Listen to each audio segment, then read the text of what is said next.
হযরত আলী ফাতেমাকে বলছেন, ফাতেমা ঘরের ভিতরে তো এখনো খেজুর বাকি আছে, জীবনে তুমি আমার কাছে কিছু চাইলা না, বিয়ের এতদিন হয়ে গেল একটা জুতা চাইলা না, একটা কাপড় চাইলা না, জীবনে কোনোদিন কোনো চাহিদার কথা আমার কাছে পেশ করলা না। ফাতেমা তোমার মন কি চায় আমার কাছে আজকে বলো, আমি স্ত্রী হিসেবে তোমাকে, আজ আমি স্বামী হিসেবে তোমার চাহিদা পূরণ করব। হযরতে ফাতেমা বললেন, স্বামী আমার, আপনার কাছে আমি কিছু চাইতে চাই না, জানি আমি চাইলে আপনি দিতে পারবেন না, আপনি গরিব, আপনাকে লজ্জা দিতে চাই না, আপনার কাছে যদি আমি জুতার কথা বলি, কাপড়ের কথা বলি, ভালো একটা খাবারের কথা বলি, আপনি এনে দিতে পারবেন না, আপনি গরিব।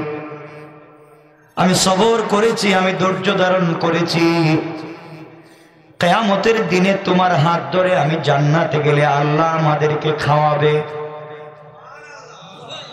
স্বামীরে তোমাকে লজ্জিত করতে চাই না, কিছু চাইব না। এবার আলী ডাক দিয়া বললেন, ফাতেমা বিয়ের পর থেকে আজ পর্যন্ত কিছু চাইলে না, আজ কিছু চাও, আমি চেষ্টা করব দেখি দিতে পারি কিনা। ফাতেমা বললেন, স্বামীরে তোমার কাছে কাপড় চাই না, জুতা মোজা চাই না, গাড়ি বাড়ি চাই না। আমি ফাতেমা কয়েকদিন থেকে ক্ষুধার যন্ত্রণা ছিল, আবার আমি জ্বর অসুস্থ, মুখটা তিতা হয়ে গেছে, কোনো জিনিস ভালো লাগে না, মনে হয় বাঁচবো না, আমি মরে যাব। আপনি স্বামী হিসাবে আজকে একটা জিনিস আমি চাইলাম, পারলে আমার জন্য বাজার থেকে একটা ডালিম অথবা ডালিম আনার, একটা ডালিম আপনি আমার জন্য বাজার থেকে কিনে আনবেন। আলী বললেন, ফাতেমা বিয়ের এতদিন হয়েছে, আজকে 2 সন্তানের মা তুমি, এতদিন পরে আমার কাছে মাত্র একটা ডালিম চাইলা। আর আমাদের স্ত্রী মা বোনেরা যদি আমাদের কাছে কিছু চায়, ঠিক মতো দিতে না পারেন, হাই হিল জুতা, লেহেঙ্গা, সুন্দর সুন্দর শাড়ি আর 3 পিস যদি টাইম মতো দিতে না পারেন, বলবো বিয়ে করছিলা কেন, রোজা রাখলা না? তখন ঠিক কিনা? ঠিক না? মহিলারা ওয়াজ শুনতেছে, বাসায় গেলে ঠিক বুঝাইয়া দিব না, বদনাম করতেছেন। আমার বন্ধুগণ, হযরতে আলী বললেন, ফাতেমা বাজারে যাই, তোমার জন্য অবশ্যই একটা ডালিম আমি কিনে নিয়ে আসবো, খেজুর বিক্রি কইরা।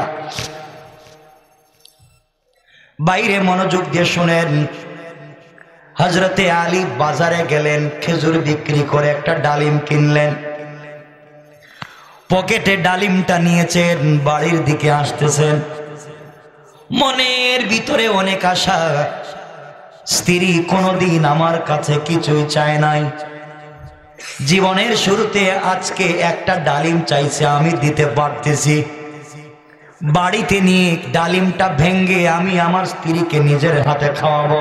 কোন সুবহানাল্লাহ। হযরতে আলী ডালিম নিয়ে যখন বাড়ির দিকে যায়, আসমানের উপরে ফেরেশতারা বলা বলি করে,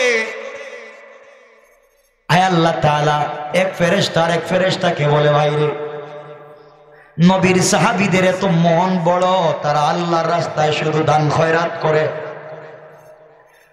আরেকজন ফেরেশতা বলতেছেন, যার আছে সেই দেয়, যার নাই হে দেয় না, থাকলে আল্লাহর রাস্তায় দান করে, না থাকলে দেয় না।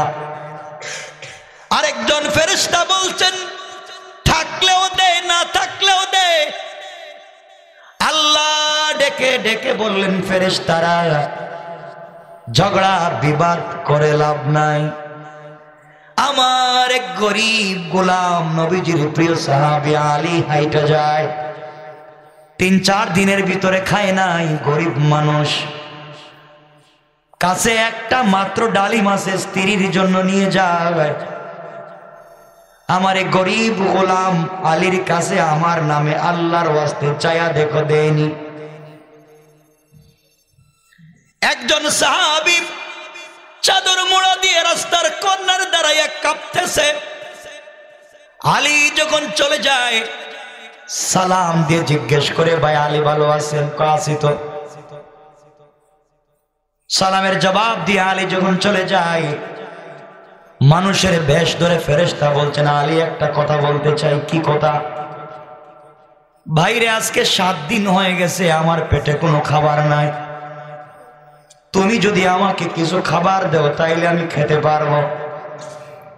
আলী ডাক দিয়া বললেন, ভাইরে তোমাকে দেওয়ার মতো আমার কাছে কিছু নাই। ফেরেশতা বলতেছেন, তোমার পকেটে তো একটা ডালিম দেখা যায়। আমরা হইলে বলতাম তোমার চোখে ঠাডা পড়ছে, একটা ডালিম তুমি এটা দেখলা কেন?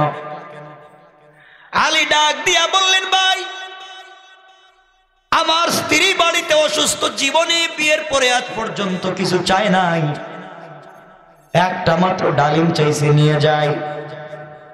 ফেরেশতা বলতেছেন, ভাই আল্লাহ আমাকে দেওয়ার দরকার নাই, বুঝতে পারছি, আল্লাহর ওয়াস্তে যদি দেও তাইলে আমি নিব। এবার আলী দাঁড়িয়ে গেলেন আর বললেন, ভাই কে, তোমার পরিচয় কি? আমি আমার স্ত্রীকে ভালোবাসি, সন্তানদেরকে ভালোবাসি ঠিকই, কিন্তু আমার আল্লাহকে কত ভালোবাসি তুমি জানো না। তুমি আমার আল্লাহর নাম বলে বলছো আল্লাহর ওয়াস্তে, আল্লাহর নাম নিলে আমার আর ভালো লাগে না, দিয়ে দিতে মন চায়, কিন্তু একটা মাত্র ডালিম তোমাকে দিয়ে দিলে বাড়িতে গিয়ে কি জবাব দিব? আলী বললেন, ভাই একটা কাজ করি, ডালিমটারে 2 টুকরা করে ফেলি, 1 টুকরা তুমি খাও, 1 টুকরা বাড়িতে নিয়ে যাই। ফেরেশতা বললেন, থ্যাংক ইউ, খুব ভালো কাজ করছো। 1 টুকরা ডালিম পকেটে নিলেন, 1 টুকরা ডালিম ফেরেশতাকে দিলেন। মানুষরূপী ফেরেশতা বলতেছেন, ভাই আলী রে, তুমি যদি আমার পাশে বৈশা থাকো তাহলে তোমাকে দেখা ডালিমটা খাইলে আমার কলিজাটা ঠান্ডা হয়ে যাবে। আলী বসলেন। মানুষের বেশে ফেরেশতা 1 টুকরা ডালিম খাওয়ার পরে ডাক দিয়া বলছে, আলী 1 টুকরা ডালিম খাওয়াইছো, আমার কলিজার এক সাইড ঠান্ডা হয়ে গেছে, বাকি অর্ধেক যদি আমারে দিয়া দাও তো পুরা কলিজা ঠান্ডা হয়ে যাবে। আমরা হইলে কইতাম তো সাইজ করব। আলী বললেন, ভাই দেওয়া যাবে না, অর্ধেক তোমাকে দিয়েছি, অর্ধেক বাড়িতে নিয়ে যাই। ফেরেশতা বলছেন, না না, আমার জন্য না, আল্লাহর ওয়াস্তে তুমি যদি দেও আমি নিয়ে যাব। আলী বললেন, তুমি আবার আমার আল্লাহর নাম বললা, যাও তোমাকে বাকি অর্ধেকটাও দিয়ে দিলাম। এখন আলীর কাছে টাকাও নাই, খেজুরও নাই, ডালিমও নাই, আসেনি? কথা বলেন, কিছুই নাই। মনে আশা নিয়ে বাজারে আসছিলেন, বউরে খাওয়াবেন, কিছু নাই। আলী 1 পা সামনে যায়, 2 পা পিছনে যায়। বাড়ি থেকে কি জবাব দিব? বাড়িতে গেলে স্ত্রী যদি বলে একটা ডালিমের কথা বলছিল, মানতে পারল না, বিয়ে করছিল কেন? ঠিক না? হযরতে আলী আল্লাহর কাছে দোয়া করে, আল্লাহ তাআলা কোনোভাবে আজকে রাত্রটা আমি কাটাইয়া দেই, আগামী কালকে কাজ করে হলো ফাতেমার জন্য একটা ডালিমের ব্যবস্থা করব। রাত্রে কোনোভাবে যেন ফাতেমার ডালিমের কথা মনে না পড়ে। হযরতে আলী বাড়িতে গিয়ে দোয়া করেন, আল্লাহ ফাতেমারে দেখা যাচ্ছে হাঁটাহাঁটি করতেছেন ঘরের ভিতরে, আল্লাহ সব যদি মনে থাকে ওর ভিতর থেকে ডালিমের বিষয়টা ভুলাইয়া দাও। ঘরের ভিতরে গিয়ে সালাম দিয়া আলী ফাতেমাকে কথা বলার সুযোগ না দিয়া মাথায় হাত দিয়া দেখে জ্বর কমছে। আল্লাহ জ্বর যেহেতু কমছে ডালিমের কথা মনে ভুলে গেছে। সুবহানাল্লাহ বলবেন না? আলী ফাতেমার হাত ধরে বললেন, তোমার জ্বর, তুমি হাঁটাহাঁটি করো কেন, শুয়ে যাও। এই কথা বলে ফাতেমাকে শোয়াইয়া মাথার মধ্যে জলপট্টি দিয়ে বলতেছে, আল্লাহ ঘুমিয়ে যাক, কোনোভাবে ডালিমের কথা যেন মনে না পড়ে। হযরতে ফাতেমা যখন ঘুমিয়ে গেলেন, গভীর রাত্রে আলীও ঘুমিয়ে গিয়েছে।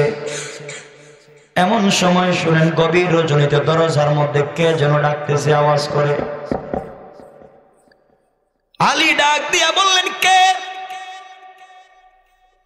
আনা সালমান ফারসি, আমি সালমান ফারসি। ভাই সালমান, এত রাত্রে তুমি আমার বাড়িতে কেন আসছো? দরজায় কেন নক করলা? সালমান ফারসি ডেকে ডেকে বলছেন, বাইরে আমি তোমার বাড়িতে এমনি আসি নাই, গভীর রজনীতে নবীজি আমাকে পাঠিয়ে দিয়েছেন। আল্লাহ তোমার জন্য জান্নাতুল ফিরদাউস থেকে এক ব্যাগ ডালিম পাঠাইয়া দিয়েছে। আল্লাহু আকবার। হযরতে আলী দরজা খুললেন। দরজা খুলবার পরে ঘরে নিয়ে গেলেন, ডালিম গুলা গনলেন। সালমান বলছেন, বাইরে আল্লাহ পাঠাইছে জান্নাত থেকে, নবীজি আমাকে দিয়ে তোমার বাড়িতে পাঠাইলেন। আলী একটা একটা করে ডালিম গনে 1 2 3 4 5 6 7 8 9। আলী বলতেছেন, ভাই সালমান মিথ্যা কথা বলবেন না, বলেন তো আপনি ডালিম গুলা কই পাইছেন, কে দিছে, কার গাছ থেকে আনছেন?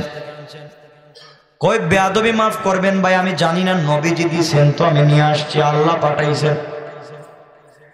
আলী বলছেন, না আমার আল্লাহ দিতে পারে না। কেন দিবে না? আলী বলছেন, আল্লাহ দিলে 9টা দিতে পারে না, আমার আল্লাহ যদি ডালিম দিতে হয় কম পক্ষে 10টা দেওয়া লাগবে। সুবহানাল্লাহ বলেন। সালমান বলছেন, কেমনে 10টা দিবে? আলী বললেন, ভাই সালমান, আজকে আমি আল্লাহর রাস্তায় একটা ডালিম দান করছি, আর আল্লাহ কোরআনে বলছেন, মান জাআ বিল হাসানাতি ফালাহু আশরু আমসালিহা। আল্লাহর রাস্তায় কেউ যদি 1 দান করে আল্লাহ কমপক্ষে 10 গুণ দেয়। আমি আজকে আল্লাহর রাস্তায় একটা ডালিম দিয়েছি, আমার আল্লাহ দিলে তো কমপক্ষে 10টা দিবে। সালমান বলছেন, একজন বলছিল 10টা দিছে, 9টা আমার কিছু করার নাই। আলী বলছেন, বুঝতাম যদি আমার আল্লাহ কৃপণ হতো, বইলা দেয় না, তাইলে মেনে নিতাম। আমার আল্লাহ যদি গরিব হতো মেনে নিতাম, আমার আল্লাহ তো কৃপণও না গরিবও না, তাহলে 9টা দিবে কেন? আমি জানি না, এগুলো আল্লাহ দেয় নাই, তুমি নিয়ে যাও বাইরেও। এবার সালমান বলতেছে, ভাই আলী বেয়াদবি মাফ করবা, আল্লাহ সত্যি তোমাকে 10টা দিছিল, নবীজি আমাকে 10টা দিয়া পাঠাইছিল, তোমার ঈমান পরীক্ষা করবার জন্য একটা আমার পকেটে রেখে দিছি। সুবহানাল্লাহ বলবেন না? আমার পকেটে একটা রাইকা তোমাকে 9টা দিছিলাম, দেখলাম 9টা দিয়া বুঝ দেওয়া যায় না। আল্লাহর রাসূলের সাহাবীরা আল্লাহর রাস্তায় 1 দিলে তারা বরকত হিসাবে 10ই বিশ্বাস করে, 9 বিশ্বাস করে না। ঠিক কিনা বলেন? কি বরকত! বরকত হযরতে আলী পাইলেন, এমন বরকত তো আবু হুরায়রা পেয়েছিলেন। আবু হুরায়রা ঘরে খাবার নাই। আবু হুরায়রা কি ঘর ছিল? কথা কয় না। আর নবীজির মসজিদে নববীতে পড়ে থাকতেন, মানুষ মিকি বেমার মনে করে জুতা দিয়ে মারতো, পা দিয়ে পাড়াইতো, কিন্তু আবু হুরায়রা যায় না। আবু হুরায়রা বলে, যত মারো আর পিটাও রে, আমার পেটের ক্ষুধা, আমার মৃগী বেমার নাই, পেটের খিদায় আমি খাপতেছি, আমি পড়ে থাকি, রাসূল কি বলেন আমি তা শুনতে চাই, শুনতে চাই। সুবহানাল্লাহ। এই আবু হুরায়রা সকালে খায় নাই, দুপুরে খায় নাই, রাত্রে খায় নাই, পরের দিন সকালে খায় নাই, পরের দিন দুপুরেও খায় নাই। বৈশা আছে মসজিদে নববীর দরজায়। উসমান, আলী, আবু বকর সবাই চলে গেছে, কেউ তো আমার ডাকলো না, আজকে কি রাত্রে না খায় মরে যাই? নবীজি বাইর হচ্ছেন, আসসালামু আলাইকুম ইয়া রাসূলুল্লাহ। নবীজি, আবু হুরায়রা কি ব্যাপার, হঠাৎ দেখি সালাম দিলা? হুজুর এমনি সালাম দিছি। নবীজি বলেন, এমনি তো তুমি সালাম দেও না, নামাজটা আমার পিছনেই পড়লা, নামাজের আগেও তো দেখা করলা, হঠাৎ নামাজের পর আসসালামু আলাইকুম কেন, কেমনে? নবীজি বুঝতে পারছেন আবু হুরায়রার পেটে বড় ক্ষুধা লেগেছে, কষ্টে। আবু হুরায়রাকে বলেন, আবু হুরায়রা শোনো, তুমি এখানে বসে থাকো, কেউ যদি কোনো হাদিয়া নিয়ে আসে, হাদিয়া আমার কাছে নিয়ে যাইও তুমি। আবু হুরায়রা বলেন, ঠিক আছে, যদি কেউ কিছু নিয়ে আসে আপনার কাছে নিয়ে যাবো না। চিন্তা করলেন, যা কিছু তো খাইতে পারবো। সুবহানাল্লাহ বললেন না? বরকত বুঝাচ্ছি, নবীজি চিল্লা না, আরে আজকে তো সময় আর নাই, কোন একটা হয়ে গেছে, একটা বরকতের ওয়াজ করে দিলে এখানে হার্ট ফেল করে মরে যাবেন। শুধু যদি সালাতুল হাজত, হাজতের নামাজের বরকত কি যদি বলি, আরে আপনাকে যদি বাংলাদেশ লেখা দেওয়া হয়, লেখা দেয়, আমারে যদি কেউ লেখা দেয়, আপনারে লেখা দেয়, আর সালাতুল হাজতের বরকত যদি জানেন তো আপনি বাংলাদেশ নিবেন না, নিবেন সালাতুল হাজত। এটা এমন এক অ্যাটম বোমের নাম, ঠিক মতো যদি লাগায় দিতে পারেন, আল্লাহর কাছে যা চাইবেন, আল্লাহর কাছে চাইতে দেরি, দিতে আল্লাহ বাধ্য বাধ্য বাধ্য। সুবহানাল্লাহ বলেন, সুবহানাল্লাহ বলেন। সালাতুল হাজত লাইফ কামিয়াব, দোয়া শেষ করতে পারবে না, হাজির হয়ে যাবে। হযরতে আবু হুরায়রা বসে আছেন। আমার বন্ধুগণ, সন্ধ্যার সময় একজন মহিলা এক গ্লাস দুধ নিয়ে এসেছে। কয়েক গ্লাস? সবাই বলেন। এক গ্লাস দুধ নিয়ে এসেছে আর বলছে, আবু হুরায়রা, বিশ্ব নবী কোথায়? নবীজি ঘরে আছেন। আমার প্রথম ছাগলের দুধ আমি নিয়ে এসেছি বরকত হাদিয়ার জন্য বিশ্ব নবীর কাছে। এক গ্লাস দুধ আমার নবীজিকে হাদিয়া করে দিলাম। ঠিক আছে, আমি নবীজির কাছে পৌঁছায়া দিব। আবু হুরায়রা এবার চিন্তা করে, এক গ্লাস দুধ আমি যদি নবীরে দেই তাহলে আমি খামো কি? সুবহানাল্লাহ বলবেন না? এক গ্লাস মাত্র দুধ, কিন্তু নবীজিকে না জানাইয়া কেমনে খাই? এটা তো বেইনসাফি। ডাক দিলেন, ইয়া রাসূলুল্লাহ, ইয়া হাবিবাল্লাহ। একজন মহিলা এক গ্লাস দুধ হাদিয়া নিয়ে এসেছে। নবীজি বলছেন, আবু হুরায়রা, দুধ এখানে রাখো। ইয়া রাসূলুল্লাহ, রাখতে পারি, কিন্তু আমার পেটে বড় ক্ষুধা। নবীজি বললেন, আবু হুরায়রা, এক কাজ করো, আসহাবে আহলে সুফার মধ্যে কারা আছে দেখো। আমার এই মাদ্রাসার মধ্যে কতগুলো ইতিম ছাত্র আছে, ঘর নাই বাড়ি নাই, কারা আছে দেখো। আবু হুরায়রা বললেন, ইয়া রাসূলুল্লাহ, কেন? নবীজি বললেন, আবু হুরায়রা, একজন মহিলা এক গ্লাস দুধ নিয়ে আসছে হাদিয়া, আর আমার মাদ্রাসার এতিম বাচ্চারা খাবে না, আমি একা খেয়ে ফেলবো, এমন বেইনসাফ নবী আমি না। গনে দেখো কয়জন আছে, সবাইকে নিয়ে খাবো। আবু হুরায়রা বলছেন, ইয়া রাসূলুল্লাহ, এক গ্লাস মাত্র দুধ, আমি টান দিলে তো আমার জিহ্বাই ভিজবে না, আর এতজন লোকরে কেমনে খাওয়াবেন? সুবহানাল্লাহ। সবাই বলেন না সুবহানাল্লাহ। যাও কই না আসো, কয়জন দেখো। দুইটা riwayat, কেউ বলছেন 80 জন, কেউ বলছেন 73 জন। আবু হুরায়রা কয়, ইয়া রাসূলুল্লাহ, 70 উপরে। কয় সবগুলার লাইন ধরে বসাও। তাহলে কি করবো? কয় দুধ খাওয়াইতে হবে, এক ফুটা করিয়ে হবে না, সিরিজ দিয়ে দিলে এক ফুটা হবে না, এটা খাওয়ার যদি না খাওয়া ভালো। নবীজিকে আবু হুরায়রা, লাইন ধরে বসাও। সবাই বসাইছেন। যাও, আমার হাত দিয়ে দিল রাসূল, দিয়ে বলছেন, যাও সবাই রে পান করাও। ইয়া রাসূলুল্লাহ, আমি আগে খাই না। সুবহানাল্লাহ বলুন না। নবীজি বললেন, না, এটা সুন্নতের খেলাফ, যিনি বন্টন করেন তিনি খান না। সবাই খাওয়ার পরে থাকলে খায়, তাহলে থাকবেই না। আমার কপালে আজকেও খাবার নাই, এক গ্লাস দুধ আর 70-এর উপরে মানুষের বন্টন করলে আমি কি এটাকে চারটা খাবো? নবীজি বললেন, আবু হুরায়রা যাও বিসমিল্লাহ বলে দিও, সবাই যেন খায়।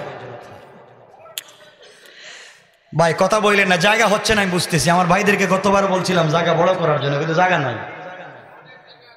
এদিকে আসেন, দিকে সামনে আসেন ভাই, দাঁড়ায় না কেউ, আসো সামনের দিকে দেখো, জায়গা করে না, এদিকে বসে যাও, আসো।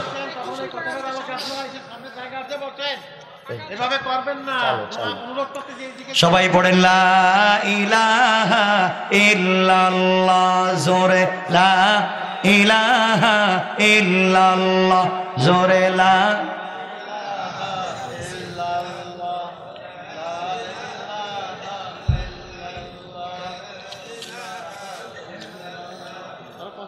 আমার বন্ধুগণ শুনেন,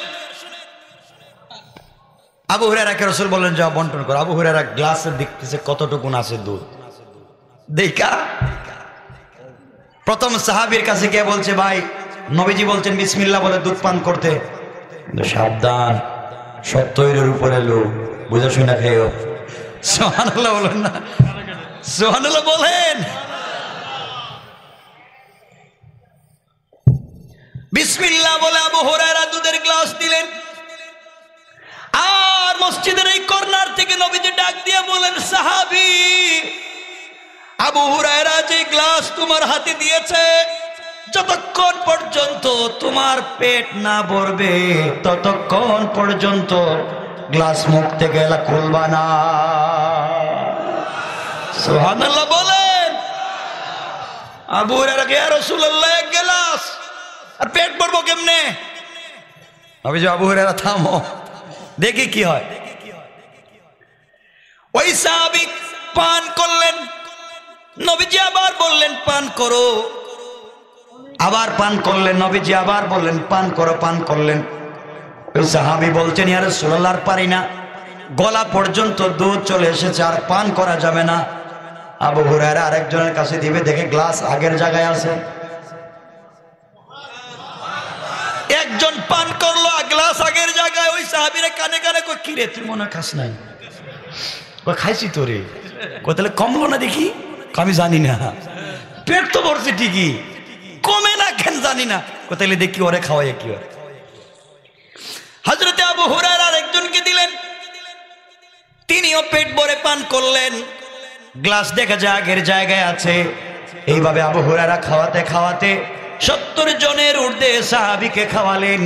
সবাই ইচ্ছে মতো পেট ভরে দুধ পান করলেন। আবু হুরায়রা তাকায়া দেখে মহিলা যেইভাবে দুধের গ্লাস দিয়েছিল তখনও এখনো ওইভাবে দুধের গ্লাস আছে। বরকত বুঝতেছেন?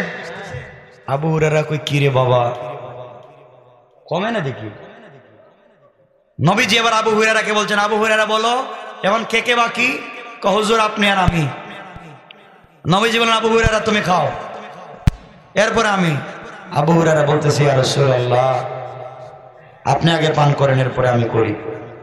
নবীজি বলেন, না আগে তুমি করো। আবু হুরায়রা বলছে, ইয়া রাসূলুল্লাহ আমি টান দিলে তো খালি হয়ে যাব, কিছু থাকবে না, তো আপনি আগে খান, এরপর আমি খাই। নবীজি বলছেন, আবু হুরায়রা তুমি পান করো।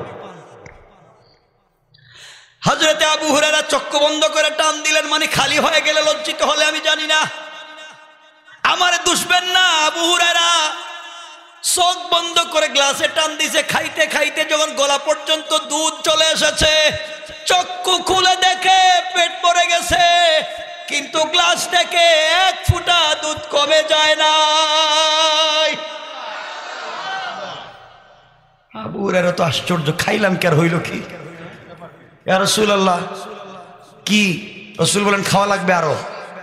এতক্ষণ চিল্লাইছো, এখন খাওয়া লাগবে। আমি পায়ে ধরি, আর না, আমি পায়ে ধরি, আপনার আর পারবো না।